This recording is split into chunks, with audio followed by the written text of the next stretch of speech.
Hello बच्चों, welcome back. आप सभी का स्वागत है हमारे यूट्यूब चैनल ज्ञानतरंग फॉर मैथ्स में। यहाँ पे हम डिस्कस करेंगे लेक्चर 5 प्रोबेबिलिटी का। पिछले लेक्चर के अंदर हमने कंडीशनल प्रोबेबिलिटी भी काफी डिटेल में डिस्कशन किया था और एक पूरा लेक्चर इसी कॉन्सेप्ट को डेडिकेट किया था। तो आप अच्छे से उस लेक्चर को देखिए और उसकी जो बेसिक थीम है या कॉन्सेप्ट है उसको समझने की कोशिश करोगे तो आपको कंडीशनल प्रोबेबिलिटी के सारे सवाल बनाने में आ जाएंगे। ठीक है, आज हम उसी कॉन्सेप्ट के एप्लीकेशन पे डिस्कस करने वाले हैं, like multiplication theorem, independent event, और उन्हीं के कॉन्सेप्ट पे क्वेश्चन डिस्कस करेंगे। तो स्टार्ट करें। अगर आपको ये लेक्चर मीनिंगफुल लग रहे हैं, आपके लिए हेल्पफुल है, तो अपने यकीन रखें, अपने फ्रेंड तक भी इस इंफॉर्मेशन को आप शेयर कर सकते हो। और जो भी फीडबैक है आप प्लीज लिखे कमेंट में, मुझे आगे लेसन बनाने में काफी हेल्पफुल होंगे आपके फीडबैक। अब देखिए, मल्टीप्लिकेशन थ्योरम क्या होती है। तो मल्टीप्लिकेशन का मतलब अपन सिंपली समझे तो दो नंबर है उनको मल्टीप्लाई करते हैं। तो यहाँ पे प्रोबेबिलिटी के अंदर भी क्या होता है, सिंपली दो प्रोबेबिलिटी का मल्टीप्लिकेशन हो जाता है यदि हम ए एंड बी की बात करते हैं। तो ठीक है, अब ये बेसिकली दो सेट एंड दो इवेंट हो तो हमें पता होना चाहिए, और तीन इवेंट हो तब क्या होता है, इसके बारे में अपन वन बाय वन डिस्कस करेंगे। एक बार हमको इन दोनों पे समझ में आ गया तो अपन जनरल इवेंट के लिए भी बोल सकते हैं कि इंडिपेंडेंट अगर इवेंट है, या अगर हमें मल्टीप्लिकेशन के फॉर्म में प्रोबेबिलिटी को लिखना है तो बेसिकली क्या क्राइटेरिया होना चाहिए। तो यहाँ पे जो कुछ लिखा है, देखिए यहाँ पे अगर मैं आपसे इस फॉर्मूले का डिस्कशन करूं तो हम ऑलरेडी इस कंडीशन तक पिछले लेक्चर में डिस्कशन कर चुके थे कि कंडीशनल प्रोबेबिलिटी की डेफिनेशन क्या होती है। जो भी लिखा जाता है उनके बीच में इंटरसेक्शन लिखते हैं और डिनोमिनेटर में पार्ट है उसको डायरेक्टली नीचे लिखा जाता है। सही। अब यहाँ पे आप देखोगे तो बी इंटरसेक्शन ए और ए इंटरसेक्शन बी तो एक ही बात होती है, तो मैं ऐसा लिख सकता हूँ, और डिवाइड में कितना आ जाएगा, ए आ जाएगा, और ये probability of B intersection A. अगर आप सिंपली क्रॉस मल्टीप्लाई कर दें, क्या कर दें, क्रॉस मल्टीप्लाई कर दें, तो ये वाला फॉर्मूला निकल के आ जाता है। ठीक है, अब या तो ठीक है कि मल्टीप्लीकेशन से निकल के आ रहा है, लेकिन यहाँ पे मैं अगर समझूं तो ये ए की प्रोबेबिलिटी है और ये सिंपली किसकी प्रोबेबिलिटी है बताओ। जो सेकंड नंबर पे प्रोबेबिलिटी लिखी है किसकी है, ये बी इवेंट की प्रोबेबिलिटी है। बट इसमें कंडीशन क्या लग रही है कि ए ऑलरेडी अकर हो चुका है, ए ऑलरेडी आ चुका है। तो अगर आप लेफ्ट साइड को देखोगे तो आपको इसको क्या पढ़ने में आएगा, ए एंड बी, यानी ए एंड बी की प्रोबेबिलिटी एक साथ क्या होगी। तो इसको अपन इंडिविजुअली दोनों के प्रोडक्ट के फॉर्म में लिख सकते हैं, इसलिए उसको मल्टीप्लिकेशन थ्योरम बोलते हैं। क्या बोलते हैं, मल्टीप्लिकेशन प्रोबेबिलिटी बोलते हैं। अब ए इंटरसेक्शन बी की वैल्यू आके क्या मिल रही है मुझे, P of A into P of B conditional A. तो यहाँ पे ये प्रोबेबिलिटी तो बी की है, बस कंडीशन पता है कि ए ऑलरेडी हो चुका है। अब ये बात को अगर मैं तीन सेट के लिए बोलूं, तीन इवेंट के लिए बोलूं तो क्या होगा। तो इसमें अपन बोल रहे हैं कि पहले ए होगा, उसके बाद बी होगा, उसके बाद सी होगा। तो उनका ऑर्डर समझ में आ रहा है इन इवेंट्स का अकर्ड होने का। पहले ए हो रहा है, ए के बाद बी हो रहा है, बी के बाद सी हो रहा है। तो जब बी हो रहा होगा तो उस कंडीशन में हम क्या कहेंगे कि ए ऑलरेडी अकर्ड हो चुका है। और जब सी की बात हो रही होगी तो उस कंडीशन में क्या हो रहा होगा, A and B already occurred हो चुके होंगे।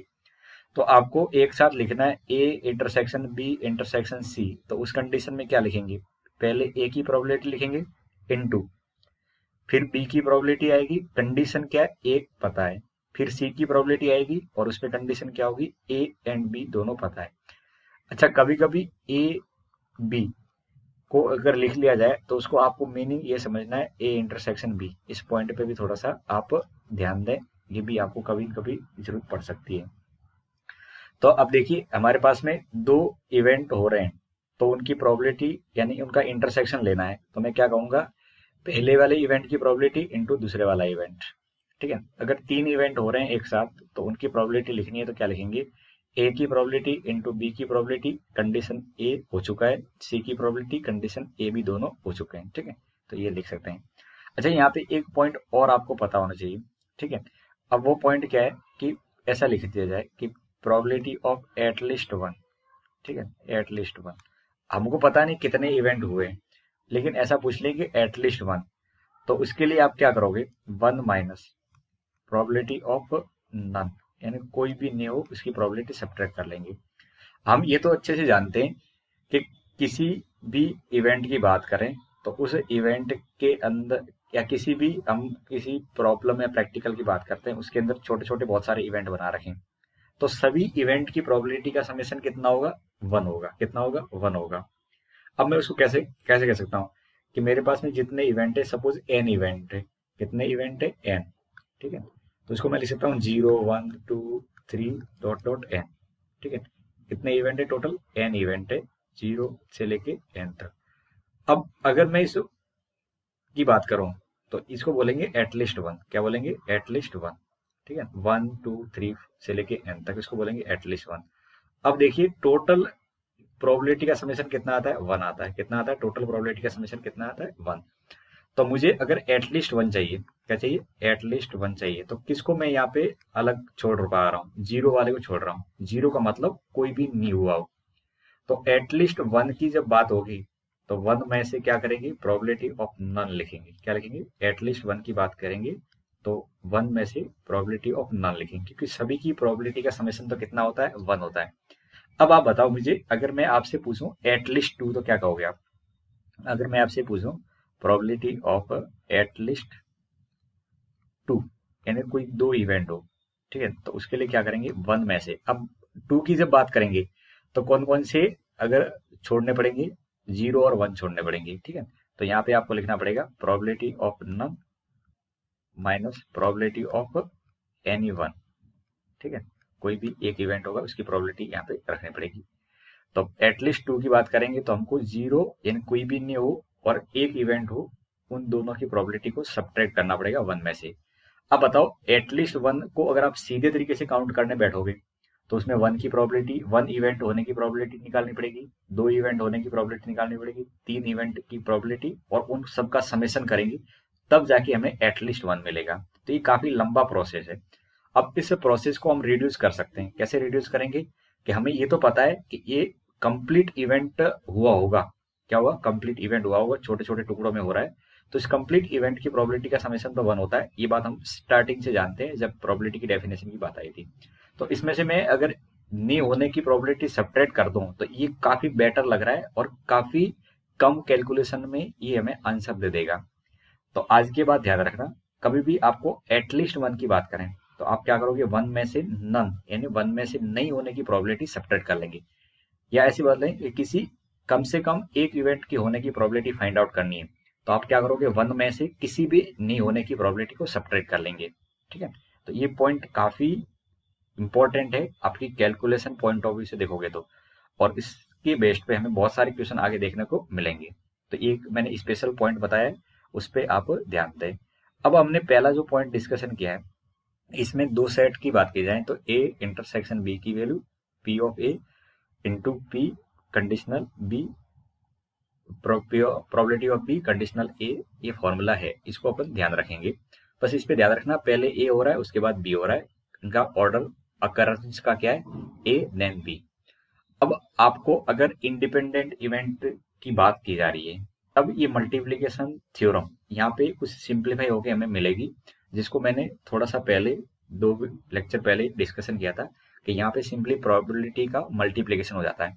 तो वहां पे मैं पूरी बात नहीं समझा पाया था, लेकिन अब आपको अच्छे से अंडरस्टैंड करवा सकता हूँ कि जब ए एंड बी कोई 2 इवेंट इंडिपेंडेंट हो तब उनकी प्रोबेबिलिटी का इंटरसेक्शन सिंपली उनके मल्टीप्लीकेशन के बराबर आ जाता है।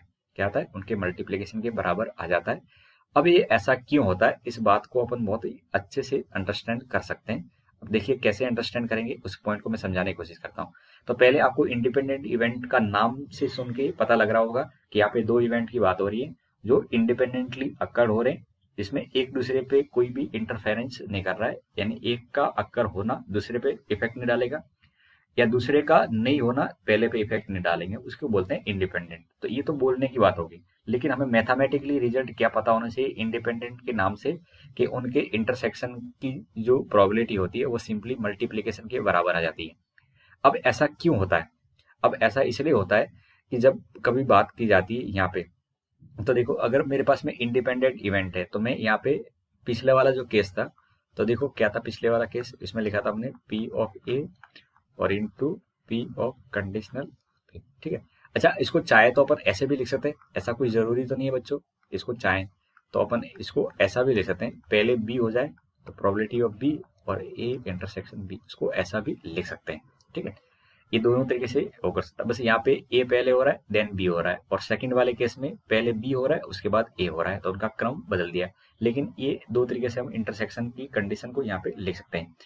अब मैं क्या कहना चाह रहा हूँ कि यदि मुझे ए इंटरसेक्शन की ए इंटरसेक्शन या ए कंडीशनल बी की वैल्यू अगर लिखने में आ जाए, ये लिखने में आ जाए कि ये पी ऑफ ए के बराबर होता है, तो ये वाले इस जगह पे ये आप रिप्लेस कर लोगे तो simply P of B into P of A हो जाएगा। तो मैं आपको ये समझाना चाह रहा हूँ कि जब इंडिपेंडेंट इवेंट की बात करते हैं, किसकी बात करते हैं, इंडिपेंडेंट इवेंट की बात करते हैं, तो ए कंडीशनल बी की वैल्यू क्या बन जाती है, सिंपली पी ऑफ ए के बराबर हो जाती है। अब इस पॉइंट को अपन थोड़ा सा और अंडरस्टैंड करने की कोशिश करते हैं। अब देखिए यहाँ पे अब मैं आपको क्या समझाना चाह रहा हूँ कि अगर A and B independent event हो तो इसमें simply P A conditional B की वैल्यू क्या हो जाती है, पी ऑफ ए हो जाती है। और इस बात को अपन बहुत ही आसान से बोल सकते हैं क्योंकि यहाँ पे ए एंड बी इंडिपेंडेंट है, तो ए एंड बी इंडिपेंडेंट है, तो बी के होने से ए को कोई फर्क तो पड़ने वाला है नहीं। अब ए को कोई फर्क नहीं पड़ेगा बच्चों, तो सिंपली ए कंडीशनल बी क्या हो जाएगा, आपका पी ऑफ ए ही हो जाएगा। ठीक है, क्योंकि ये तो हमको अच्छे से पता है कि यहाँ पे जो प्रोबेबिलिटी लिखी जाती है वो ए की लिखी जाती है, बस बी की तो कंडीशन लिखी जाती है। बट कंडीशन के तौर पे अपन देखें तो ये इंडिपेंडेंट इवेंट है, और इंडिपेंडेंट इवेंट की बात करें तो यहाँ पे पी ए कंडीशन बी की वैल्यू क्या हो जाएगी, सिंपली पी ऑफ ए हो जाएगी। और सिमिलरली आप चाहो तो ये भी कह सकते हो कि बी कंडीशनल ए की बात करेंगे तो पी ऑफ बी हो जाएगा, क्योंकि यहाँ पे बी की बात हो रही है, कंडीशनल ए और इंडिपेंडेंट के अंदर एक कंडीशन से कोई फर्क नहीं पड़ता है, इसलिए सिंपली क्या लिखेंगे अपन, ए कंडीशन बी को पी ऑफ ए लिखते हैं और बी कंडीशन ए को क्या लिखते हैं, सिंपली बी लिखते हैं।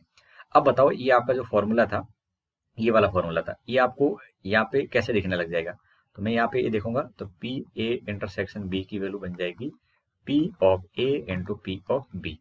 तो इंडिपेंडेंट इवेंट के अंदर ये काफी मजेदार रिजल्ट हमें मिल रहा है कि इंटरसेक्शन का मतलब यहाँ पे मल्टीप्लीकेशन हो रहा है। इंटरसेक्शन का मतलब क्या हो रहा है, मल्टीप्लीकेशन हो रहा है। ऐसी बात आपने सेट के अंदर भी पढ़ी थी। सेट के अंदर ऐसा सीखा था हमने कि अगर सेट के साथ में और उसके एप्लीकेशन जब अपन पीएनसी के अंदर देख रहे थे कि जब दो कोई बात होती है तो इसमें इंटरसेक्शन का जब फील आता है तो वहां कहीं भी मल्टीप्लाई का कॉन्सेप्ट लगाते हैं। तो अब ये मल्टीप्लाई का कॉन्सेप्ट लगाते तो हैं लेकिन हर किसी में नहीं लगाते हैं, प्रोबेबिलिटी के अंदर केवल इंडिपेंडेंट इवेंट के केस में ही लगाते हैं।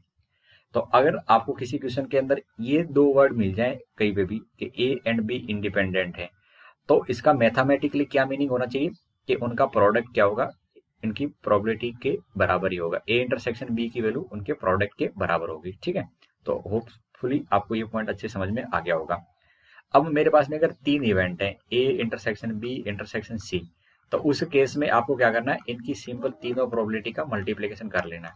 क्या करना है, तीनों प्रोबेबिलिटी का मल्टीप्लिकेशन कर लेना है। ठीक है, तो इसको बोलते हैं मल्टीप्लिकेशन थ्योरम। अब आगे आपको कुछ रिजल्ट इसके याद रखने, तो ये अच्छे से याद रखना कि अगर मैं ए एंड बी की इंडिपेंडेंट की बात करता हूं तो वहां पे इनके ए डैश और बी डैश ये दोनों भी क्या होंगे, इंडिपेंडेंट ही होंगे। यानी मैं आपको ये समझाना चाह रहा हूं कि अगर ए एंड बी इंडिपेंडेंट है तो probability of A dash intersection B dash भी इंडिपेंडेंट होंगे, और A dash B dash independent है, इसका मीनिंग होता है कि उसको मैं P of A dash into P of B dash लिख सकता हूँ। यानी केवल ऐसा नहीं है कि आप इसी को ही प्रोडक्ट के फॉर्म में लिखें, आप उनके कॉम्प्लीमेंट पार्ट को भी प्रोडक्ट के फॉर्म में लिख सकते हैं। यानी अब तक हमने क्या सीखा था पिछले स्लाइड में कि ए इंटरसेक्शन बी हो तो P A into P B लिख सकते हैं, लेकिन अगर इनके कॉम्प्लीमेंट का भी इंटरसेक्शन ले रहे हैं तो भी उनको ऐसे लिख सकते हैं। अब ये हम डायरेक्टली कोई हवा में नहीं बोल रहे हैं, इसको प्रैक्टिकली प्रूव भी कर सकते हैं, ऐसा कुछ भी नहीं है कि इसको प्रूव नहीं कर सकते हैं। देखिए इस बात को अपन अगर प्रूफ के तौर पे देखना चाहें तो आप ऐसा सोचिए कि A intersection A dash intersection B dash है, तो इसको मैं डी मॉर्गन के तरीके से अगर आपको समझाना चाहूँ तो कितने लोग मानते हैं कि ऐसा लिख सकते हो, बिल्कुल लिख सकते हैं। अब आप सोचिए कि किसी भी इवेंट के नहीं होने का मतलब होता है वन में से उसके होने का प्रोबेबिलिटी सब्ट्रैक्ट कर देते हैं। अब हम जानते हैं कि इसकी ओरिजिनल प्रोबेबिलिटी तो क्या थी, बताओ इसका ओरिजिनल फॉर्मूला क्या था, तो ये था P of A plus P of B minus P A intersection B था। अब आप इसको अगर लिखना चाहो तो यहां से बहुत आसानी से लिख सकते हो 1 minus P of A plus P of B. अब बताओ इस जगह पे क्या लिखूं, अगर ए एंड बी इंडिपेंडेंट की बात हो रही है तो मैं यहाँ पे इनका प्रोडक्ट लिख सकता हूँ, तो P ऑफ A और P ऑफ B आ जाएगा। अब देखिए आप इस पहले वाले पार्ट को देखिए, हाँ यहाँ पे जो मैं समझाना चाह रहा हूँ, इन दोनों को देखिए और इस अगले दोनों को देखिए, तो ये आपके पास में हो जाएगा P A डैश। कितने लोग मानते हैं P A डैश? अब इसमें से कॉमन क्या आ रहा है बच्चों बताओ? तो आप कहोगे सर इसमें से कॉमन आ रहा है P B। क्या कॉमन आ रहा है? P B। तो इधर क्या बच जाएगा? 1 माइनस P A बच जाएगा।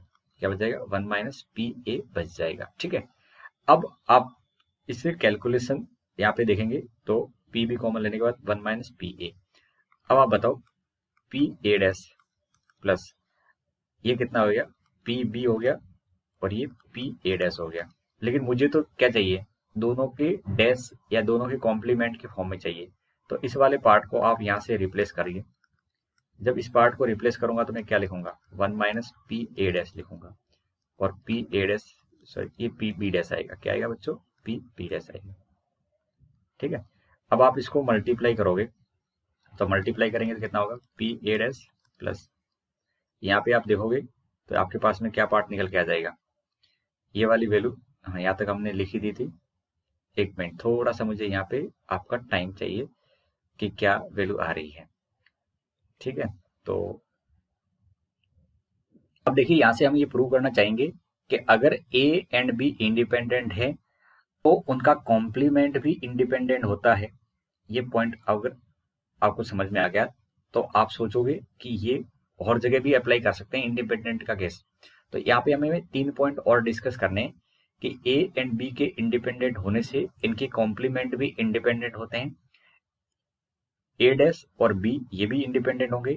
इंडिपेंडेंट का मतलब मैं ये कहना चाह रहा हूँ कि ये A dash intersection B dash की बात कर रहा है, तो simply P of A dash into P of B dash हो जाएगा। अगर ये दोनों इंडिपेंडेंट है तो मैथमेटिकली इनका मीनिंग ये होगा कि इनकी प्रोबेबिलिटी का इंटरसेक्शन या इनके इवेंट के इंटरसेक्शन की जो प्रोबेबिलिटी होगी वो सिंपली इनके प्रोडक्ट के बराबर होगी इंडिविजुअली। समझ रहे हो?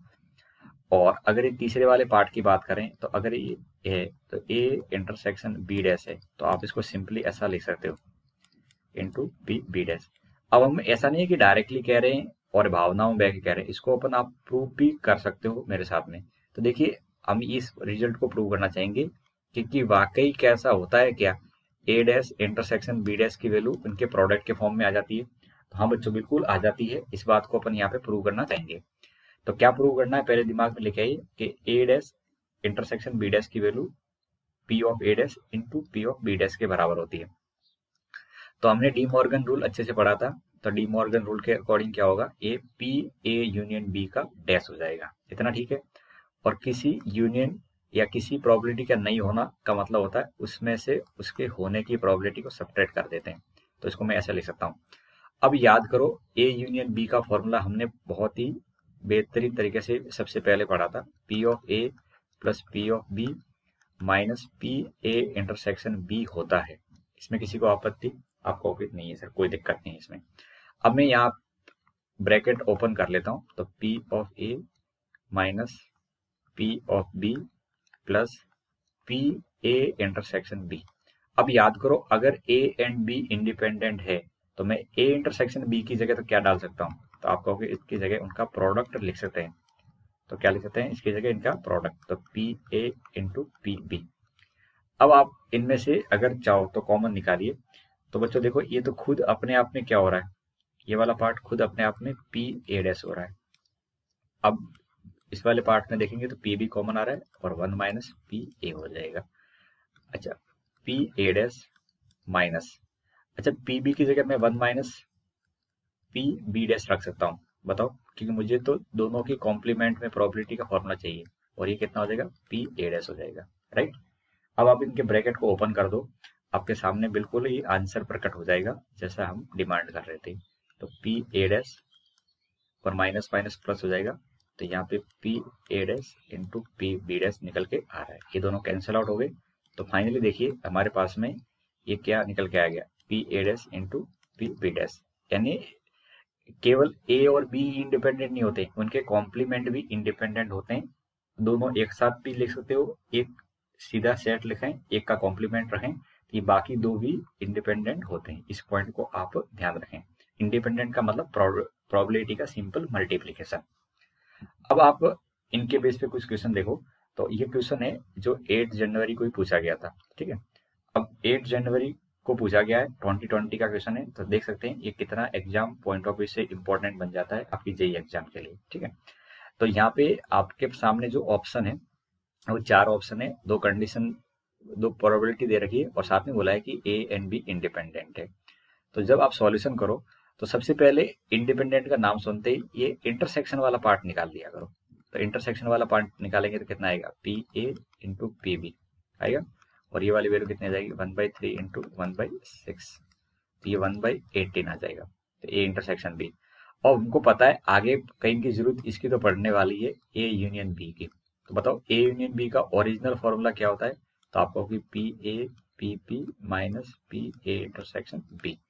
अब मैं इनकी सबकी वैल्यू पुट करके ए यूनियन बी निकालने के मूड में हूँ। तो ये मेरे पास में यहाँ से वैल्यू निकल के आ जाएगी।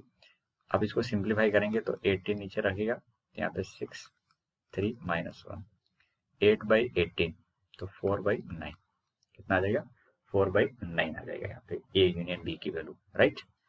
अब इसको संभाल के रखें क्योंकि ये जरूरत पड़ेगी, वहां पे हमें डायरेक्टली अप्लाई करने में आएगा। अब ऑप्शन ए देखिए, हमें इस क्वेश्चन के अंदर बोला है कि कौन सा ट्रू है, तो आपको 1 बाय 1 ऑप्शन चेक करने पड़ेंगे, जिस ऑप्शन में आपका लक बैठ जाए वो आंसर सही है। तो पहला ऑप्शन देखेंगे तो हमें क्या पूछ रहे हैं, वो ए कंडीशनल ए यूनियन बी। अब याद करो इसका हमने क्या फॉर्मूला पढ़ा है कि जब दो की कंडीशन की बात होती है तो न्यूमरेटर के अंदर दोनों का इंटरसेक्शन लिया जाता है। क्या लेते हैं, दोनों का इंटरसेक्शन लेते हैं, बटे डिवाइड में क्या आ जाएगा, पी ए यूनियन बी आ जाएगा। अब मैं आपका थोड़ा सा एक ध्यान यहाँ पे अट्रैक्ट करना चाहूंगा कि इसे simply A intersection A union B का मीनिंग क्या है, बताओ तो। आप जानते हो कि ये वेन डायग्राम के अकॉर्डिंग बात करें तो ये 2 सेट है, सपोज करिए, ठीक है, ये 2 सेट है, और इन 2 सेट के अंदर पहले वाली रिंग को मैं क्या बोलता हूँ, ए बोलता हूँ। ये वाली रिंग पूरी मेरी सपोज करिए ए की रिंग है, और ये दोनों रिंग के पोर्शन को क्या बोलते हैं अपन, दोनों रिंग के पोर्शन को क्या बोलते हैं, ए यूनियन बी बोलते हैं। तो दोनों रिंग जो 8 की शेप बन रही है और ये जो शेडेड पोर्शन है, इनमें कॉमन क्या है, शेडेड पोर्शन कॉमन है। तो कहने का मतलब ये जो न्यूमरेटर में लिखा है ये वैसे लिखा है इतना भयानक, लेकिन असली में तो पी ऑफ ए के बराबर ही है। कितने लोगों को समझ में आई बात है। ए और यूनियन के बीच में इंटरसेक्शन क्या है, यूनियन और खुद के बीच में इंटरसेक्शन क्या है, खुद ही इंटरसेक्शन है, तो पी ऑफ ए। अब आपको क्वेश्चन के अकॉर्डिंग देखोगे तो पी ऑफ ए नजर आ रहा है 1/3 है, और ए यूनियन बी हमने अभी जस्ट निकाला है 4/9 है, और इसकी कैलकुलेशन करेंगे तो कितना आ जाएगा, ये 3/4 आ जाएगा। कितना आ जाएगा, 3/4। तो यहाँ पे ऑप्शन ए 1/4 है, इसलिए ये तो गलत हो गया। समझ में आ गया। तो इसमें इंपॉर्टेंट पार्ट क्या था, ये आपको समझ में आना चाहिए था, ये इंपॉर्टेंट था। अब बी ऑप्शन पे आते हैं, तो बी ऑप्शन पे देखेंगे तो प्रोबेबिलिटी ऑफ चाहिए मुझे ए कंडीशनल बी डैश की। अच्छा, इसका फॉर्मूला क्या बनेगा, ए इंटरसेक्शन बी डैश बनेगा, और नीचे आ जाएगा प्रोबेबिलिटी ऑफ बी डैश। अब बताओ, ये हमने जब डिफरेंस वाले फॉर्मूले देखे तो उसमें बताया था, तो ये कितना होता है, P of A minus A intersection B minus ये 1 माइनस पी बी होता है। कितना होता है, 1 माइनस पी बी। अब आपके पास में आई थिंक सब वैल्यू हैं जो इस फॉर्मूले में, इस ऑप्शन में रिक्वायर्ड है। तो ये 1/3 माइनस ए इंटरसेक्शन बी कितना है, 1/18 डिवाइड में 1 माइनस 1/6, ठीक है। अब इस कैलकुलेशन करेंगे तो ये आपका 6 माइनस 1 5/18 बन रहा है, और नीचे बन रहा है 5/6, तो ये यहाँ से कट जाएगा तो ये 1/3 आ जाएगा। कितना आ जाएगा, 1/3। तो ये बी ऑप्शन आपका सही हो गया इस क्वेश्चन के अंदर, ठीक है। तो आपको इंडिपेंडेंट के केस में ये ध्यान रखना है कि इंटरसेक्शन सिंपली हमें प्रोडक्ट से मिलता है। अब मुझे लगता है ये वाला पार्ट आप आसानी से सॉल्व कर ही लोगे। अब इस वाले अगर डी ऑप्शन की बात करें तो इसकी कैलकुलेशन एक बार देख लो। तो A dash conditional B dash की बात करें तो कितना हो जाएगा, A dash intersection B dash upon में पी बी डैश। अब बच्चे यहाँ से 2 तरीके से कर सकते हैं, आप चाहे तो डी मॉर्गन लगा सकते हैं और चाहे तो इंडिपेंडेंट का केस लगा सकते हैं। तो मैं चाहूंगा कि इसमें इंडिपेंडेंट का केस लगाएं आप, क्योंकि जल्दी होगा इंडिपेंडेंट के केस से। तो इंडिपेंडेंट के केस से क्या होगा, P A dash into P B dash upon में क्या हो जाएगा, पी बी डैश, और यहाँ से एक कट जाएगा तो सिंपली पी ए डैश के बराबर होगा। और ए डैश के बराबर होगा, तो ए डैश की वैल्यू कितनी है 1 माइनस 1/3 जो कि 2/3। आप चाहते तो यहाँ पे भी लगा सकते थे, इंडिपेंडेंट का केस यहाँ पे लगा सकते हैं, क्योंकि हमने पढ़ा है जस्ट पिछली स्लाइड के अंदर क्या पढ़ा है कि ए डैश एंड बी आपस में क्या होते हैं, ये इंडिपेंडेंट होते हैं। तो बच्चों बताओ, ए इंडिपेंडेंट है इसलिए, ए इंडिपेंडेंट है ए इसलिए यहाँ पे अपन चाहें तो इसको ऐसे लग सकते हैं, इसको ऐसे लिख सकते हैं। कैसे बताइए? इसको मैं ऐसे लिख सकता हूँ P of A into P B dash, और डिवाइड में क्या है बच्चों, आपका पी बी डैश है। ये दोनों कट जाएंगे और सिंपली कितना आ जाएगा, पी ऑफ ए आ जाएगा। और पी ऑफ ए आ जाएगा तो पी ऑफ ए की वैल्यू कितनी 1/3 है, जो कि हमें फाइनली भी 1/3 मिला है। लेकिन दोनों जगह आप देखोगे तो कैलकुलेशन में फर्क है।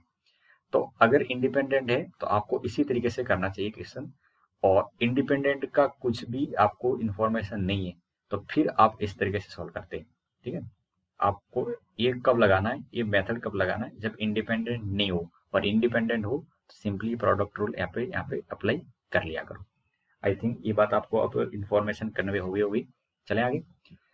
अब देखिए, यहाँ पे बोला गया कि 4 पर्सन है can hit target correctly with probability. 4 लोग हैं, जैसे ए है तो इस ये हिट कर जाए किसी टारगेट को करेक्टली, इसकी प्रोबेबिलिटी 1/2 है। दूसरा बी नाम देते हैं तो इसकी प्रोबेबिलिटी 1/3 है।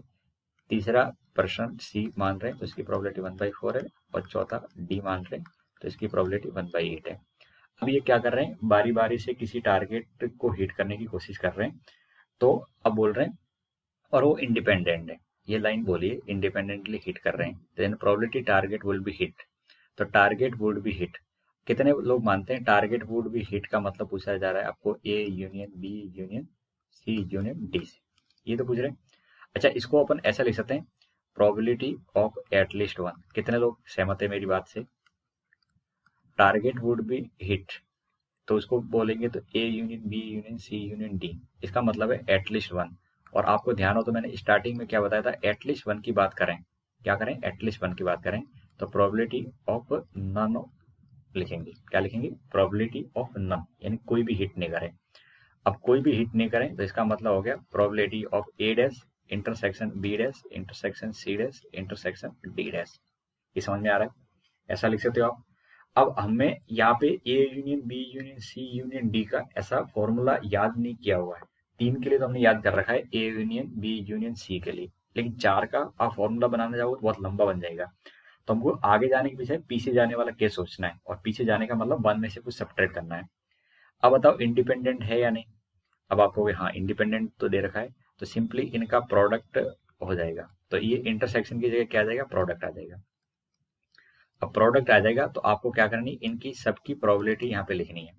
लिखें तो 1 माइनस पहले वाले की प्रोबेबिलिटी कितनी है, तो 1 माइनस 1/2 नहीं होने की 1/2 दे रखी है। दूसरे वाले की बात करेंगे तो कितनी है, 1 माइनस 1/3। अगले वाले की लिखेंगे तो 1 माइनस 1/4, और फिर इसके अगले वाले की लिखेंगे तो 1 माइनस 1/8। ठीक है, अब ये कैलकुलेशन आपको करनी है, इससे आपको आंसर मिल जाएगा। तो ये लिखेंगे तो 1/2 आ जाएगा, इधर 2/3 आ जाएगा, इधर 3/4, और इधर से 7/8। ये 2 से 2 कैंसिल, 3 से 3 कैंसिल। ठीक है, अब आपके पास में जो वैल्यू बनेगी ये कितनी आ रही है, 1 माइनस 7/32, और इसको सॉल्व करेंगे तो ये कितना आ जाएगा, 25/32 आ जाएगा। कितना आ जाएगा, 25/32। तो यहाँ पे ए ऑप्शन सही हो जाएगा। इस क्वेश्चन से हमने क्या समझा कि यहाँ पे 4 लोग किसी टारगेट को हिट करने की कोशिश कर रहे थे, और टारगेट को हिट कर जाए तो किसी पर्टिकुलर पर्सन का नाम नहीं बोला गया है, बस ऐसा बोला है कि टारगेट हिट कर जाए। तो इन तीनों का, चारों का यूनियन की बात यहाँ से होनी चाहिए, ये हमको समझ में आनी चाहिए। जब चारों का यूनियन की जब बात करते हैं तो उसको बोलते हैं अपन एटलीस्ट 1।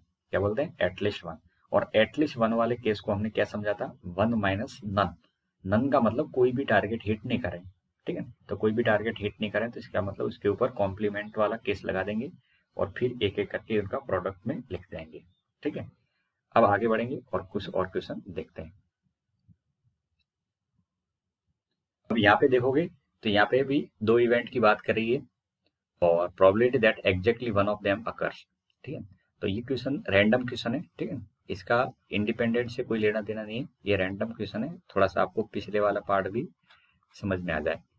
तो इस पार्ट को अगर हमें समझना है तो 2 तरीके समझ सकते हैं। आप चाहो तो वेन डायग्राम बना सकते हो, ठीक है, और वेन डायग्राम से आई थिंक ईजी पड़ेगा, और चाहे तो अपन फॉर्मूला लगा सकते हैं। ठीक है, तो लेट से ये हमारे पास में वेन डायग्राम है और इसमें आप देखोगे तो ये ए है और बी है। अब क्या पूछ रहे हैं, exactly one of them occur. Exactly one of them occur का मतलब प्रोबेबिलिटी एग्जैक्टली, अब नाम ने दे रखा है एग्जैक्टली वन, तो एग्जैक्टली वन की जब बात करते हैं तो इसको ऐसे लिखते हैं probability A intersection B dash, यानी केवल ए की बात कर रहे हैं यहाँ पे और यहाँ पे केवल बी की बात कर रहे हैं, इसको बोलते हैं एग्जैक्टली वन। ठीक है, तो एग्जैक्टली वन वाले केस को समझ में आ गया।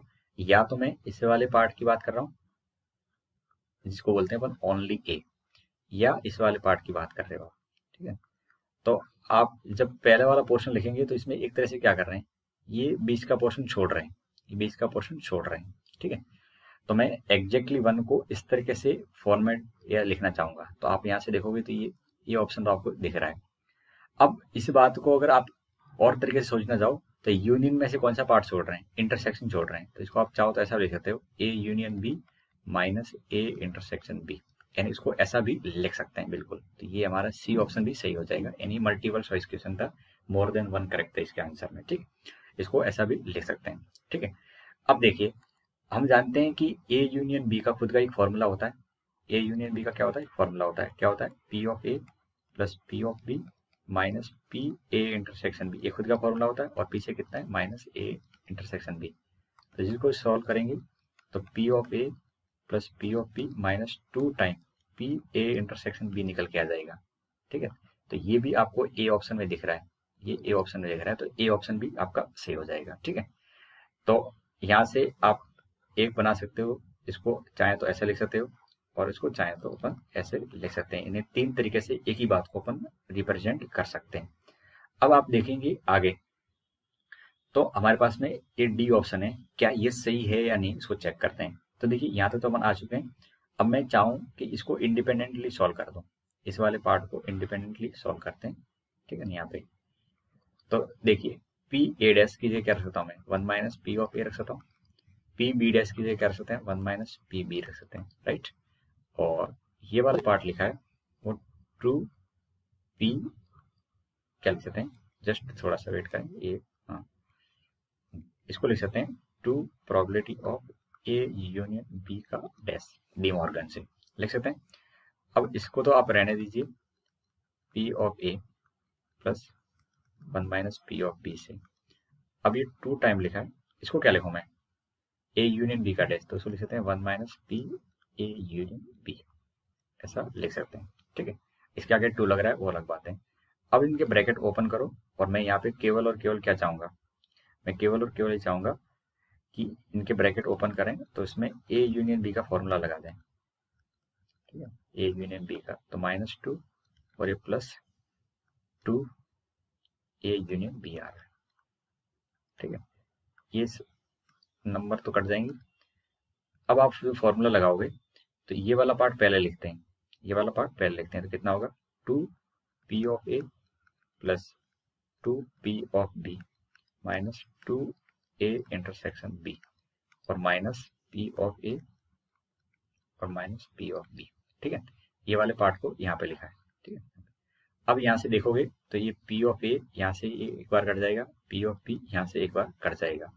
अब जो रिमेनिंग बचा है वो क्या बचा है, P of A plus P of B minus 2 time P A intersection B बच रहा है, जो कि इसी से मैच कर रहा है, यानी ये डी ऑप्शन भी इसका सही है। यानी एग्जैक्टली वन को आप चाहें तो इन 4 अलग अलग तरीके से लिख सकते हैं। ठीक है, 4 अलग अलग तरीके से लिख सकते हैं। तो हमने शुरुआत कहाँ से करी थी इस क्वेश्चन के लिए, शुरुआत हमने करी थी कि इसको आप अगर एक्सप्रेस करना चाहें तो ऐसे एक्सप्रेस कर दो कि वेन डायग्राम की मदद ले लें, और जैसे मैंने वेन डायग्राम की मदद ली थी तो वेन डायग्राम की मदद के बाद में ये फॉर्मूले के फॉर्म में भी आपके पास में आ गया, और फॉर्मूले के बाद में हमने एक एक करके उसको आगे एक्सप्रेस करना स्टार्ट किया।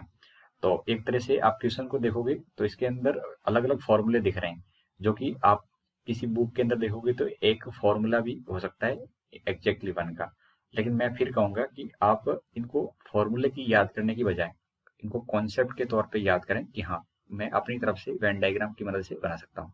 ठीक है, चले आगे। अब देखिए अगला क्वेश्चन, यहाँ पे बोला गया है कि 2 फेयर 6 फिश डाई है, दो फिर 6 फेस डाई की बात हो रही है और A and B thrown simultaneously, यानी एक साथ उसको throw, even with event die A show up 4। इन इवन क्या है कि डाई जो फर्स्ट है वो 4 को शो करे। E2 with event die show up 2 और E3 with event that sum of number on the both die is odd. ठीक है, यानी डाई पे नंबर क्या आ जाए, ओड आ जाए। तो यहाँ पे आपको पता है सैंपल स्पेस तो काफी वो बड़ा वाला बनेगा। कैसे, यहाँ पे 2 3 और ये भी ड्रॉ कर रहे हैं, तो मैं यहाँ पे अगर नंबर की बात करूं तो 1,1 फिर 1,2 ऐसे चलेंगे, 1,6 आएगा, फिर 2 1 की लाइन स्टार्ट होगी, फिर 2 6 आएगा। ठीक है, ऐसे सॉल्व करेंगे तो लास्ट में कितना आ जाएगा, 6,6। तो आई थिंक इसमें किसी को दिक्कत नहीं होगी, उसके रिलेटेड बहुत सारे क्वेश्चन आप ऑलरेडी कर चुके हो। अब मैं कह रहा हूँ कि इसमें इवन इवेंट क्या है, तो अब यहाँ से मैं इवन लिखना स्टार्ट करूंगा। तो देखिए यहाँ पे जो 6 फेस डाइस है A एंड B, ठीक है, तो यहाँ पे पहला वाला जो आउटकम है वो पहली डाइस का है और दूसरा वाला डाइस B का है। ठीक है, तो even event the die show up 4, इन्हें इवन का मतलब है डाई A, यानी पहले 4 आना चाहिए। तो पहले 4 आ जाए तो वो कौन कौन से इवेंट होंगे, 4,1 4,2 4,3 4,4 4,5 एंड 4,6। ये समझ में आ गया। बस आपको यहाँ से ये इवेंट अलग अलग लिखने आना चाहिए। E2 क्या होगा, event die B show up 2, यानी डाई सेकंड पे 2 आना चाहिए। अब सेकंड पे 2 आ रहा है तो सेकंड पे 2 कौन कौन से तरीके से आ सकता है, 1,2 से आ सकता है, 2,2 से आ सकता है, 3,2 से आ सकता है, 4,2 से आ सकता है, 5,2 से आ सकता है और 6,2 से आ सकता है। तो ये E2 हो जाएगा। अब E3 क्या है, E3 की बात करेंगे तो यहाँ पे E3 बच्चों है कि बोथ डाइस सो ऑड, दोनों डाई पे ऑड आना चाहिए। दोनों डाई पे ऑड का मतलब 1,1 फिर 1,3 और 1,5। ठीक है, 3,1 3,3 3,5 4,1 4 तो इवन है, तो ये अब 5 वाली स्टार्ट होगी। तो दोनों 5,1 5,3, ठीक है, थोड़ा सा ही लिखने में सही आ जाए, और 5,5। क्या आप ये तीनों इवेंट बना सकते हो इस क्वेश्चन के, E1 E2 एंड E3? अगर ये तीनों इवेंट बन गए तो अब क्या पूछ रहे हैं, which of following statement is not a true, and कौन सी स्टेटमेंट ट्रू नहीं है। अब वो कह रहे हैं E1 and E2 are independent. अब E1 and E2 are independent की बात करें तो E1 इंटरसेक्शन E2 किसके बराबर आना चाहिए, probability of E1 into probability of E1 के बराबर आना चाहिए। तो आप मुझे बताओ E1 एंड इंटरसेक्शन E2 क्या आएगा, बताओ इसमें E1 और E2 में इंटरसेक्शन क्या है, कॉमन पार्ट क्या है। तो आप कॉमन पार्ट की बात करोगे तो यहाँ पे मैं कलर चेंज कर लेता हूँ ताकि आप अच्छे से नोट कर सकें।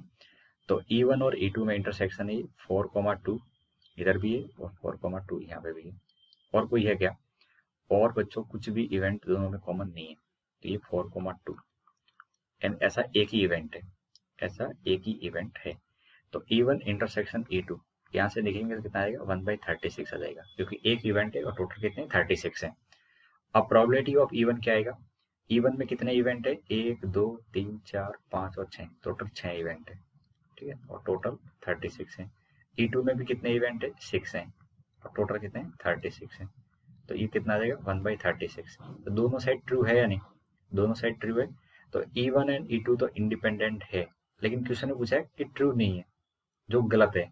तो E1 E2 इंडिपेंडेंट है, तो क्वेश्चन के अकॉर्डिंग ये क्या है, ये गलत हो गया।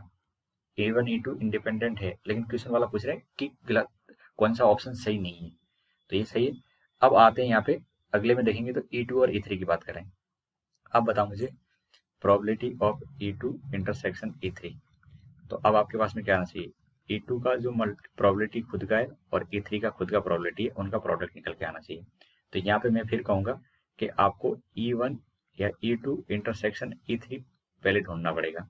E2 और E3 में कॉमन पार्ट क्या है, तो ये E2 और E3 इनमें कॉमन देखोगे तो यहाँ पे सब में इवन नंबर चिपक रहा है, इसमें इवन नंबर है, तो इसमें कुछ भी कॉमन नहीं है। तो इसमें कॉमन नहीं है तो इसकी लेफ्ट साइड तो कितनी हो जाएगी, 0, और राइट हैंड साइड में क्या आ जाएगा, तो राइट हैंड साइड में देखेंगे तो E2 की प्रोबेबिलिटी क्या है 6/36 है, और E3 की प्रोबेबिलिटी क्या है, यहाँ पे E3 की प्रोबेबिलिटी देखेंगे तो बच्चों है यहाँ पे आपके E3 की 1 2 3 4 5 6 7 8 9 इन 9 है, तो 9/36। तो ये आपस में इक्वल टू नहीं है, और इक्वल नहीं है तो ये इंडिपेंडेंट नहीं होना चाहिए। ये इंडिपेंडेंट नहीं है तो इसका मतलब ये क्वेश्चन वाला कह रहा है इंडिपेंडेंट है और हम कह रहे हैं इंडिपेंडेंट नहीं है, तो ये गलत हुआ नहीं हुआ। तो ये इस क्वेश्चन का आंसर क्या है, बी आंसर सही है। अब हम चेक कर रहे हैं, एग्जाम में बैठते तो इसी से आगे बढ़ जाते, लेकिन आपको E1 एंड E3 भी समझ में आना चाहिए, ठीक है। तो ये ए ऑप्शन हो गया, यहाँ पे बी ऑप्शन। अब सी ऑप्शन की बात करें तो इसमें E1 एंड E3 की बात हो रही है। तो अगर इंडिपेंडेंट है तो इनकी प्रोबेबिलिटी का मल्टीप्लिकेशन बराबर बैठना चाहिए। तो E1 एंड E3 का कॉमन क्या है, तो मैं यहाँ पे लिख लेता हूँ E1 इंटरसेक्शन E3 में कॉमन क्या है। तो E1 के अंदर आप देखिए और E3 के अंदर देखेंगे दोनों में कॉमन क्या है।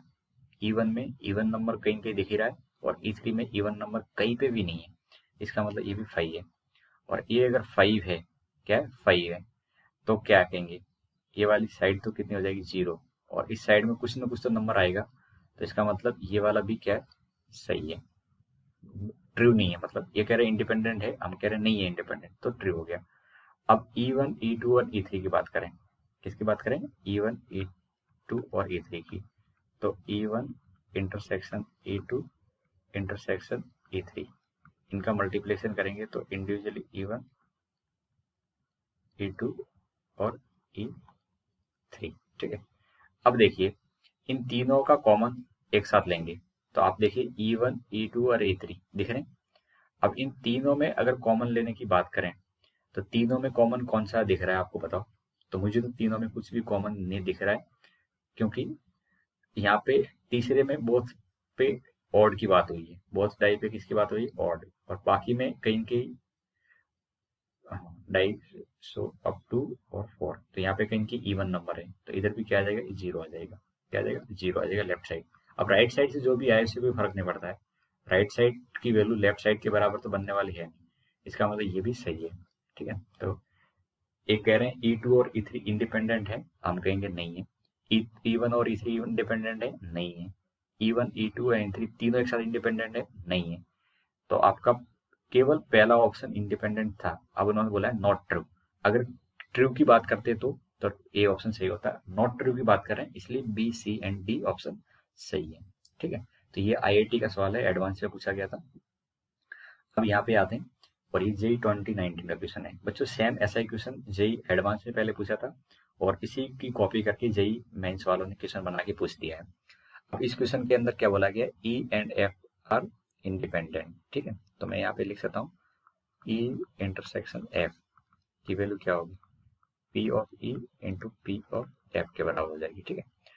अब इसमें कंडीशन के तौर पे दे रखा है कि E की प्रोबेबिलिटी F से स्मॉल है, लेस है, ठीक है।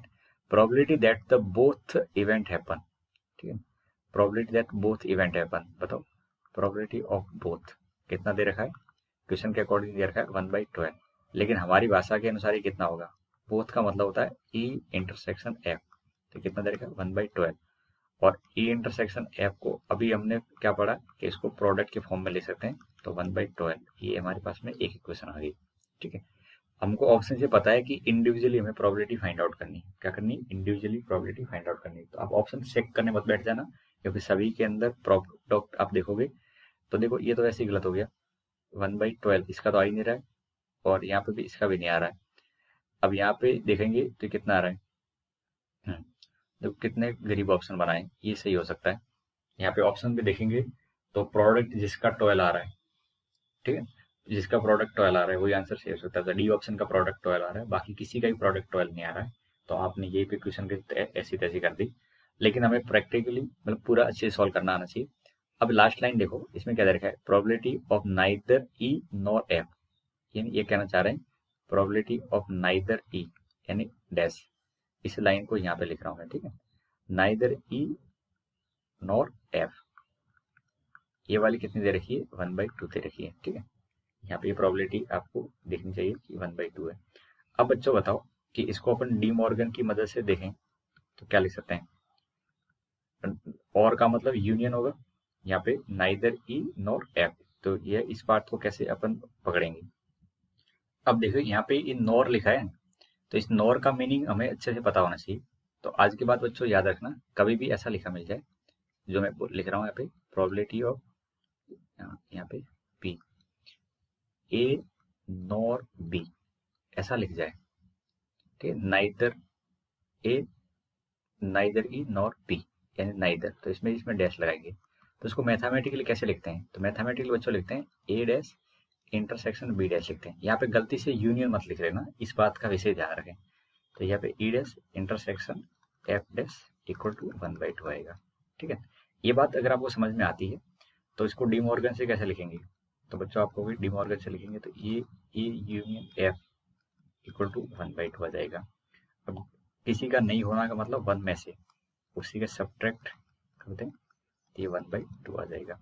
तो यहाँ से मैं अच्छे से अब देख पा रहा हूँ कि यूनियन एफ कितना आ जाएगा, 1/2 आ जाएगा। अब ई यूनियन एफ का फॉर्मूला खुद का क्या होगा, probability of F minus E intersection F, ये 1/2। अब तक मैंने क्या समझाया, यहाँ पे ये गलती नहीं करनी कि नॉर जो लिखा है, इस नॉर का मीनिंग क्या होता है, ई डैश इंटरसेक्शन एफ डैश होता है, फिर डी मॉर्गन से यहाँ तक पहुंच जाओगे। अब आपकी कैलकुलेशन के लिए, ठीक है, केवल कैलकुलेशन के लिए, ठीक है, प्रोबेबिलिटी ऑफ ई को मैं एक्स एज्यूम करता है और प्रोबेबिलिटी ऑफ एफ को अगर मैं वाई एज्यूम कर लूँ, ठीक है, तो आप यहाँ से मैं कलर चेंज कर लेता हूँ ताकि आगे की चीजें आप अच्छे से अंडरस्टैंड कर सकें। तो देखो यहाँ से मुझे ये क्या पता लग रहा है कि मेरे पास में ये x इंटू वाई कितना है, 1/12 है, ये मेरा पहला इक्वेशन होगा। और यहाँ से मुझे देखो यहाँ से क्या पता लग रहा है कि x plus Y minus X Y equal to कितना है, 1/2 है। अभी ये वाली वैल्यू यहाँ पुट कर देते हैं, तो x plus Y minus 1/12 equal to 1/2। तो यहाँ से x प्लस वाई की वैल्यू इस साइड में जोड़ेंगे तो 1/2 प्लस 1/12, तो ये 7/12 हो जाएगी। कितनी आ जाएगी, 7/12। अब ये सेकेंड इक्वेशन है। अब हमारे पास में एडिशन पता है, प्रोडक्ट पता है, और हमें पता करना है कि वो कौन से नंबर है। तो आप हेड एंड ट्रायल से जा सकते हो यहाँ से, ठीक है।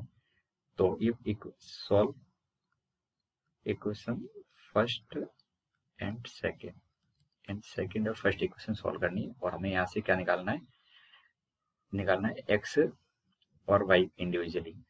तो आप खुद सोचिए, आपने ऐसे बहुत सारे क्वेश्चन सॉल्व कर रखे हैं जिसमें प्रोडक्ट दे रखा हो और एडिशन दे रखा हो, तो उसको हम कैसे सॉल्व करते हैं। तो यहाँ से y की वैल्यू निकाल के y की जगह रिप्लेस कर लेंगे, तो x और y की जगह कितना आ जाएगा, 7/12 माइनस एक्स इक्वल टू 1/12। तो इसको सॉल्व करेंगे तो ये एक्स स्क्वायर राइट साइड में जाएगा, 7/12 एक्स और प्लस 1/12 इक्वल टू 0, ठीक है। अब आप इसको सॉल्व करोगे तो एक इक्वेशन दिखेगी आपको, 12x² minus 7x plus 1 equal to 0। Multiply करें तो 12 और ऐड करें या सब्ट्रैक्ट करें तो -7 आना चाहिए। तो ऐसे कौन कौन से नंबर है, ऐसे नंबर कौन कौन से हैं, तो इसको लिख सकते हैं 12x² माइनस का 4x माइनस का 3x प्लस 1 इक्वल टू 0। यहाँ से 4x कॉमन लेंगे तो 3x माइनस 1, इधर से -1 कॉमन लेंगे 3x माइनस 1 इक्वल टू 0। ये आ गया 4x माइनस 1 और 3x minus 1 equal to 0। x equal to 1/4 और 1/3। देखो ओरिजिनली सॉल्व करोगे तो इतना टाइम लगेगा, लेकिन आपको मैंने स्टार्टिंग में बता दिया था कि ये क्वेश्चन बहुत ही इजी बना दिया था ऑप्शन के कारण से, ठीक है। अब x की वैल्यू 1/4 एंड 1/3, तो y की वैल्यू क्या हो जाएगी, y की वैल्यू देखेंगे तो यहाँ पे 1/3 और ये 1/4 हो जाएगी, क्या हो जाएगी 1/3 1/4। अब क्वेश्चन ने बोला है कि e की प्रोबेबिलिटी f से कम होनी चाहिए, तो e की प्रोबेबिलिटी f से कम है, ये x किसकी प्रोबेबिलिटी, e की है और ये f की, तो e की प्रोबेबिलिटी f से कम होनी चाहिए।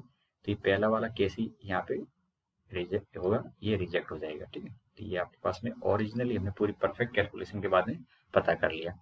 तो ये पॉइंट याद रखना, ए नाइदर ए नॉर बी का मतलब ए डैश इंटरसेक्शन बी डैश होता है, ठीक है। अब एक आध क्वेश्चन और देख लेते हैं और फिर आगे बढ़ेंगे। There are 4 machine, it is not that exactly 2 of them are faulty. यानी हमारे पास में 4 मशीन है, उसमें से 2 फॉल्टी है, ठीक है। They are tested one by one in a random order till the both the faulty machine are identified. जब तक दोनों फॉल्टी मशीन को आइडेंटिफाई नहीं किया जाता है तब तक टेस्ट को कर रहे हैं। Then the probability that only 2 test are needed. कितने टेस्ट नीड करें? 2 ही टेस्ट की।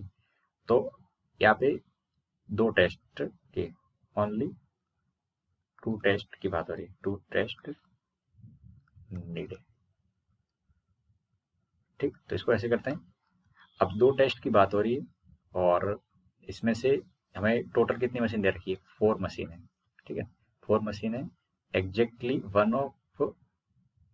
एग्जैक्टली 2, हाँ ये हटा दो, exactly 2 of them are faulty. उसमें से फॉल्ट कितनी है, यानी खराब कितनी है? Fault 2 machine. कितनी? 2 मशीन फॉल्ट है। तो हमें 2 टेस्ट करने हैं। तो पहले फर्स्ट टेस्ट होगा, ठीक है, फिर क्या होगा? सेकंड टेस्ट होगा, सेकंड टेस्ट होगा। ठीक है, अब हमें प्रोबेबिलिटी निकालनी है। तो फर्स्ट टेस्ट की बात करें और हमें दोनों टेस्ट के अंदर फॉल्ट दोनों बाहर आ जाएं। ठीक है, प्रोबेबिलिटी तो ओनली 2 टेस्ट नहीं थे। ठीक है, तो 2 टेस्ट करें और दोनों टेस्ट के अंदर भी हमें 2 मशीन फॉल्ट पता लग जाए। तो पहले टेस्ट में 1 निकलनी चाहिए और दूसरे टेस्ट में दूसरी फॉल्टी मशीन निकलनी चाहिए। अब देखिए यहाँ पे आप बात करोगे तो मेरे पास में क्या था, फर्स्ट टेस्ट करूंगा तो मेरे पॉसिबल कितने फॉल्ट वाले 2 मशीन थे, उसमें से 1 बार आनी चाहिए, और टोटल कितनी? 4, तो उसमें से 1 बार आनी चाहिए। तो 2C1/4C1 लिखेंगे। तो पहला टेस्ट में 1 मशीन बाहर आ जाए फॉल्ट वाली। अब मैं जो सेकेंड की बात कर रहा हूँ तो उस केस में क्या हुआ होगा बताओ? उस केस में 1 फॉल्ट तो ऑलरेडी बाहर आ चुकी है, तो अंदर आपका पास जो सैंपल स्पेस है उसमें कितनी फॉल्ट बची होगी? 1 ही फॉल्ट ही बची होगी। तो उसमें क्या करेंगे? 1 में से 1 निकाल देंगे और रिमेनिंग कितनी बची होगी? 3। तो 3 में से 1 निकाल देंगे। तो आपको पता है ये कहीं कहीं इंडिपेंडेंट जो कंडीशनल प्रोबेबिलिटी की डेफिनेशन लग रही है, फर्स्ट की probability into second given that first is already occurred, given that first is already occurred. तो यहाँ पे फर्स्ट वाले केस में लिखेंगे तो 2/4 आएगा। फर्स्ट के केस में कितना आ जाएगा? यहाँ पे 2/4। ठीक है, तो यहाँ पे ये 1/2 हो गया और ये 1/3, तो टोटल 1/6 आ जाएगा। क्वेश्चन दिखने में आपको बहुत भयानक लग रहा होगा लेकिन बहुत ही इजी और आसान टाइप क्वेश्चन है। अब खुद सोचिए 2 टेस्ट करें और दोनों में दोनों फॉल्टी बाहर आ जाए, तो ऐसा तब पॉसिबल है कि पहले वाले में 1 फॉल्टी आ जाए और दूसरे टेस्ट में दूसरा फॉल्टी आ जाए। तो पहले टेस्ट में 1 फॉल्टी मशीन बाहर आ जाए, उसकी प्रोबेबिलिटी कितनी है? 2/4 है, और अगले वाले में 1 ही फॉल्टी बच रही है और टोटल 3 बच रही है, तो 1/3 है। तो टोटल प्रोबेबिलिटी कितनी रहेगी? मल्टीप्लिकेशन के अकॉर्डिंग देखें तो 1/6 आ जाएगी। राइट, अब देखिए ये क्वेश्चन एक और, ये भी जेईई में पूछा गया क्वेश्चन है। ठीक है, तो देखिए एक पर्सन है has to go through the 3 successive test. कितने टेस्ट पे वो गो थ्रू कर रहा है? 3 पे। तो प्रोबेबिलिटी देते हैं passing first test is P। पहले टेस्ट को पास कर जाए उसकी प्रोबेबिलिटी कितनी? P है। If he fail in 1 test then probability of next test. अगर किसी टेस्ट में फेल हो जाता है तो उसके अगले टेस्ट में पास होने की प्रोबेबिलिटी कितनी? P/2 है। यानी उससे फेल होने का इफेक्ट ये है कि नेक्स्ट में पास होने की प्रोबेबिलिटी उसकी घट जाती है। ठीक है, otherwise remain the same, otherwise remain same है। For the selection person has to pass at least 2 test, at least 2 test, यानी किसी पर्सन को 2 टेस्ट पास होने, तो पर्सन हैज टू सिलेक्टेड। तो देखो पर्सन सेलेक्ट हो जाए, पर्सन टू बी सेलेक्टेड, इस बात की हमें प्रोबेबिलिटी फाइंड आउट करनी है। तो देखिए ऐसा हो सकता है कि वो तीनों में सक्सेस हो जाए, तीनों में सक्सेस हो जाए तो भी वो सेलेक्ट माना जाएगा कि हमें एटलीस्ट 2 की बात करनी है। या वो यहाँ पे देखना ध्यान से, ये ऑर्डर है, तो पहले में सक्सेस हो जाए, दूसरे में सक्सेस हो जाए और तीसरे में फेल हो जाए तो भी उसको सक्सेस मानेंगे। या ऐसा हो सकता है कि प्रोबेबिलिटी में पहले सक्सेस हो जाए, फिर फेल हो जाए और फिर सक्सेस हो जाए, और एक केस ये हो सकता है कि ये पहले फेल हो जाए लेकिन फिर उसकी किस्मत चमक जाए और दोनों में पास हो जाए, तो ऐसा भी हो सकता है। तो इस तरह से वो पर्सन सेलेक्टेड हो सकता है, ये हमारे पास में पॉसिबिलिटी हो सकती है। तो पहली बात तो मैंने इनके बीच में प्लस का साइन क्यों लगाया समझ में आ गया होगा, क्योंकि वो यहाँ पे ये केस हो सकता है या ये हो सकता है या अदर वाला केस हो सकता है। तो हमने म्यूचुअली एक्सक्लूसिव इवेंट की बात की थी, तो इसमें कॉमन कुछ भी नहीं होता, इसलिए प्रोबेबिलिटी सिंपली किसमें बन जाती है? एडिशन की फॉर्म में आ जाती है। अब देखिए अगर कोई पर्सन पास होता है उसकी प्रोबेबिलिटी P है, यानी सक्सेस की प्रोबेबिलिटी कितनी? P है, तो फेलियर की कितनी हो जाएगी? तो फेलियर की हो जाएगी 1 - P। ठीक है, रीजनल बात करें। अच्छा, ये जो टेस्ट में दे रहा है तो ये इंडिपेंडेंट प्रोसेस है, पहला टेस्ट, दूसरा टेस्ट, तीसरा टेस्ट। तो यहाँ पे जो 3 प्रोडक्ट है, ये एस एस एस लिखा है, इनका सिंपली मीनिंग क्या होगा, इनकी इंडिविजुअली प्रोबेबिलिटी का मल्टीप्लिकेशन हो जाएगा, क्योंकि इंडिपेंडेंट इवेंट है। तो यहाँ पे पहले वाले पे सक्सेस हो जाए इसकी पी, दूसरे में सक्सेस हो जाए इसकी पी, और तीसरे में सक्सेस हो जाए उसकी पी। यहाँ तक ठीक है, ये पी। फिर अच्छा, अगले में अब पहले में सक्सेस हो जाए पी, दूसरे में सक्सेस हो जाए पी, और तीसरे में फेल हो जाए, तो इसकी प्रोबेबिलिटी कितनी हो जाएगी, 1 माइनस पी। अब यहाँ पे आते हैं, पहले में सक्सेस हो जाए पी, फिर फेल हो जाए तो 1 माइनस पी, और फिर सक्सेस हो रहा है तो यहाँ पे कितना आएगा, p/2 आएगा, क्योंकि एक बार फेल होने के बाद फिर सक्सेस अगर होगा तो उसकी प्रोबेबिलिटी हाफ है नेक्स्ट सक्सेस की। अब देखो आगे, यहाँ पे क्या लिखेंगे, तो पहले फेल हो रहा है तो 1 माइनस पी, फिर पास हो रहा है, फिर क्या हो रहा है, पास हो रहा है, यानी फेलियर के बाद फिर सक्सेस मिल रही है तो इसकी प्रोबेबिलिटी आधी होगी, और फिर सक्सेस मिल रही है तो यहाँ पे क्या आएगा, पी आएगा कि p/2 आएगा। तो देखिए, इस सक्सेस की बात करेंगे तो उससे जस्ट पीछे कौन है, सक्सेस ही है। तो अगर कोई फेल होने के बाद सक्सेस मिलती है तो प्रोबेबिलिटी आधी होती है, लेकिन बाकी कंडीशन में तो सेम रहती है। तो बच्चों यहाँ पे आप गलती मत करना, यहाँ पे p ही आएगा, p/2 नहीं आएगा, क्योंकि सक्सेस जो सेकंड वाली है उसके जस्ट पहले उसको सक्सेस मिली हुई है, तो प्रोबेबिलिटी क्या रहेगी, ओरिजिनल वाली रहेगी। p/2 कब होती है, जब फेलियर को सक्सेस फॉलो करती है, ठीक है।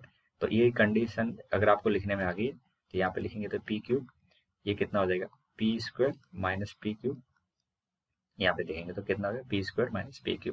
यहाँ पे देखेंगे कितना होगा बच्चों, देखो तो p²/2 माइनस p3/2, ठीक है, ये वाला पार्ट में लिखेंगे, और यहाँ पे कितना आ जाएगा, तो यहाँ पे भी आ जाएगा p²/2 और माइनस p3/2, ठीक है। अब आप यहाँ से देखोगे तो आपको ये समझ में आएगा कि p²/2 और p²/2, तो ये तो हो गया आपका 2p², ठीक है, और ये यहाँ से कैंसिल आउट हो जाएंगे, तो माइनस का p³ आ जाएगा, क्योंकि ये 2 जगह पे आ गए, ठीक है। तो 2p² माइनस p³, ये बी ऑप्शन सही है। अगर बच्चों ये गलती कर दोगे यहाँ पे तीसरे वाले केस, तो लास्ट वाला केस था इस जगह पे, तो आपका आंसर गलत हो सकता है, ठीक है। तो इस बात का विशेष ध्यान रखें कि यहाँ पे लिखते समय कोई गलती आपको नहीं करनी है, ठीक। अब देखिए यहाँ पे एक क्वेश्चन और देखते हैं, और ये बहुत ही अच्छा क्वेश्चन है।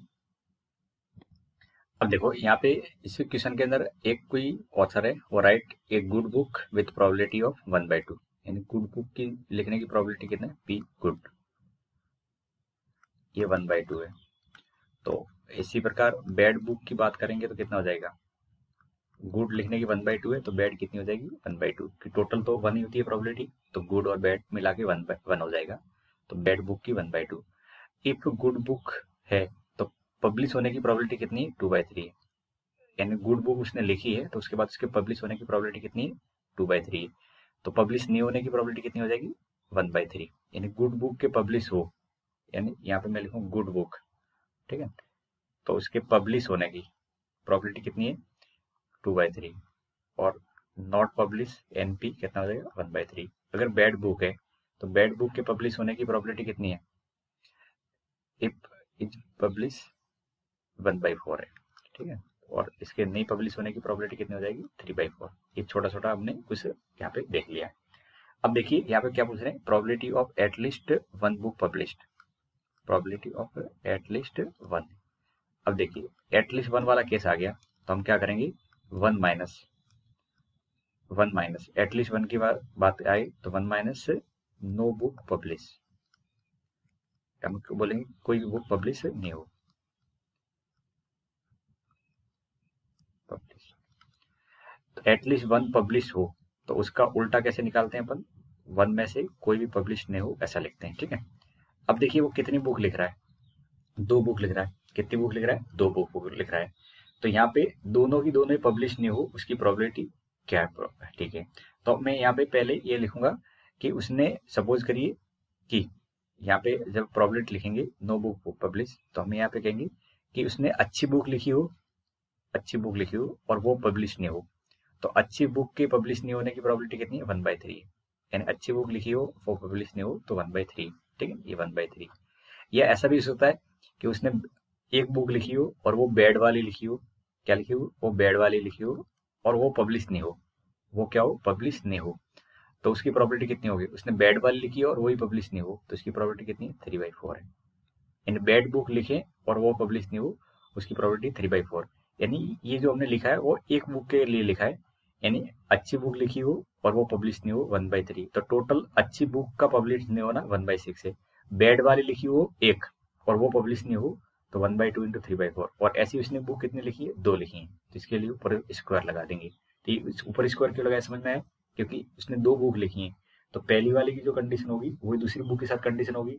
तो एक बुक है तो उस एक बुक के साथ में 2 केस बन रहे हैं, वो पब्लिश अच्छी वाली भी हो सकती है और बैड वाली भी हो सकती है। तो अपन इनडायरेक्टली जा रहे हैं, तो उसको ऐसे लिख सकते हैं कि अच्छी बुक हो और पब्लिश नहीं हो, बुरी बुक हो और पब्लिश नहीं हो, और ऐसी 2 बुक है इसलिए पावर 2 लगा दी। अब आपको अंदर ही सॉल्व करना है, तो ये 1/6 है और ये कितना है 3/8 है, ठीक है, और इसका मुझे स्क्वायर करना है।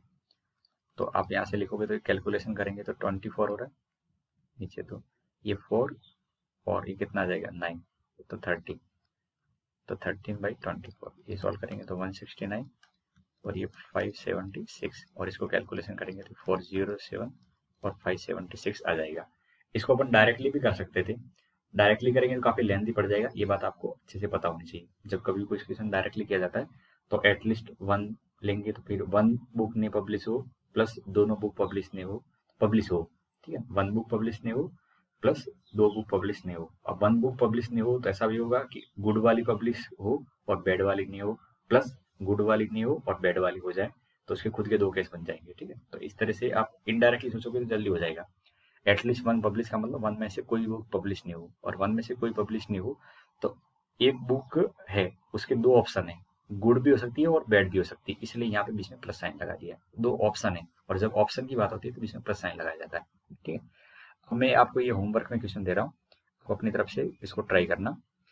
If from each of 3 box containing 3 white, ठीक है, चलो इसको कर ही लेते हैं।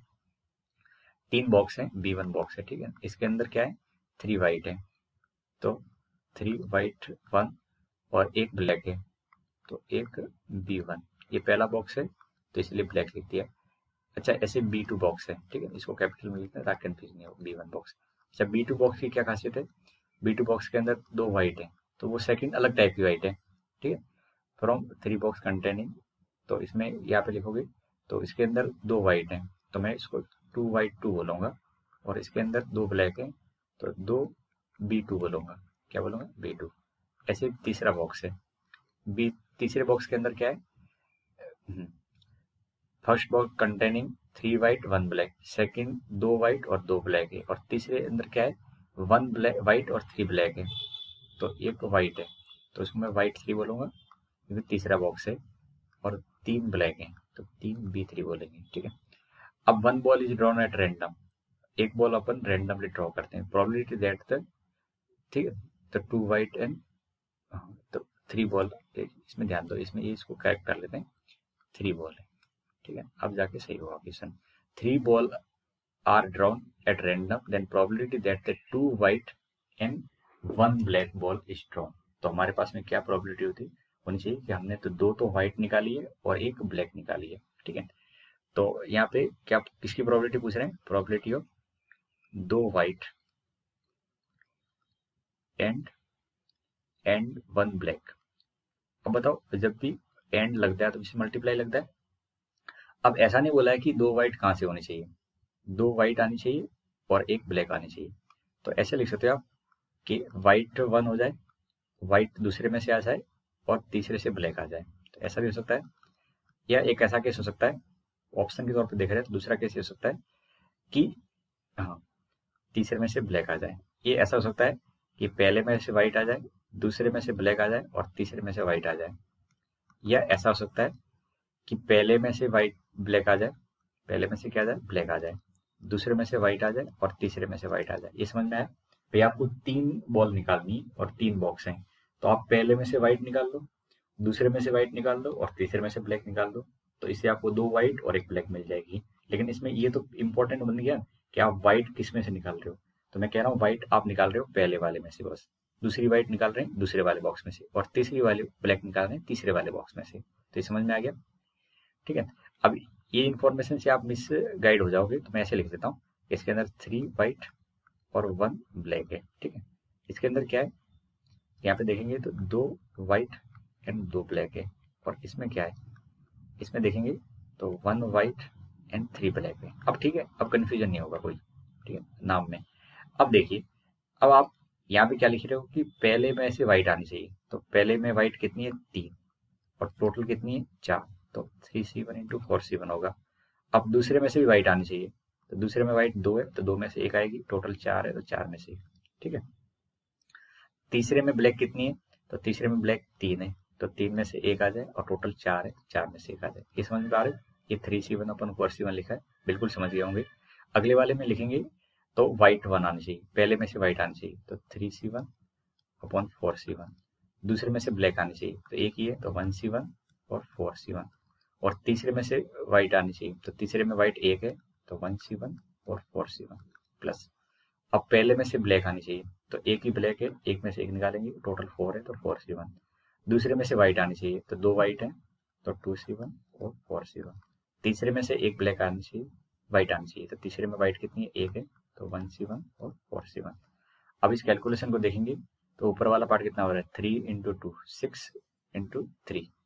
यहाँ पे देखेंगे तो कितना हो रहा है 3c1, क्योंकि 3 में से एक वाइट निकालिए, और यहाँ पे 2 में से एक वाइट निकालिए, और ब्लैक निकाल रहे हैं 3 में से, तो 3, तो 3 ये हो जाएगा, ये आपका पार्ट हो जाएगा ऊपर वाला 18, 3 2 6 6 3 18, और नीचे पार्ट कितना आ जाएगा 64 आ जाएगा प्लस।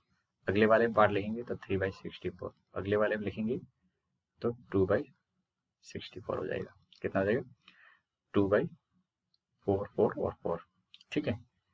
अब यहाँ पे बिल्कुल ये हमने अच्छे से लिख लिया है। अब ये कैलकुलेशन को देखेंगे तो कितना हो रहा है, तीसरे वाले पार्ट में कितना है 2c1 है। एक बार कैलकुलेशन बस मैं देख लेता हूँ। पहले में से वाइट, तो वाइट कितनी है पहले में से, ये ब्लैक, हाँ पहले में ब्लैक एक ही है, दूसरे में वाइट 2 है, तो 2c1, और तीसरे में वाइट कितनी है 1 है, तो 1c1 आ जाएगा। अब देखिए यहाँ पे थोड़ी सी हमने गलती कर दी, यहाँ पे ब्लैक चाहिए, तो b2 कितना आएगा बताओ, b2 की वैल्यू यहाँ पे 2 है, तो 2c1 आ जाएगा। कितना आ जाएगा 2c1, और 2 का मतलब यहाँ पे 6 हो जाएगा। अब कितना हो गया ऊपर 24 26 26/64, जिसको आप सॉल्व करोगे तो 13/32 आ जाएगा। ये ऑप्शन आपका सही हो जाएगा। तो देखिए इस लेक्चर के अंदर हमने जो भी क्वेश्चन सॉल्व किए वो मल्टीप्लिकेशन थ्योरम से रिलेटेड डिस्कस किए, तो आपको अच्छे से ये कॉन्सेप्ट एडजस्ट हो जाए तो हम आगे बेस थ्योरम को कंटिन्यू कर सकते हैं। अगर नहीं आपको थोड़ा सा कंफ्यूजन भी आ रहा है तो आप उससे रिलेटेड प्रैक्टिस जरूर किया करें, तब जाके ये प्रोबेबिलिटी के अंदर हमें कॉन्फिडेंस मिलेगा। तो उम्मीद है आपको आज का लेक्चर अच्छा लगा होगा, और प्लीज़ अपने फ्रेंड तक इस लेक्चर को पहुंचाएं। Thank you.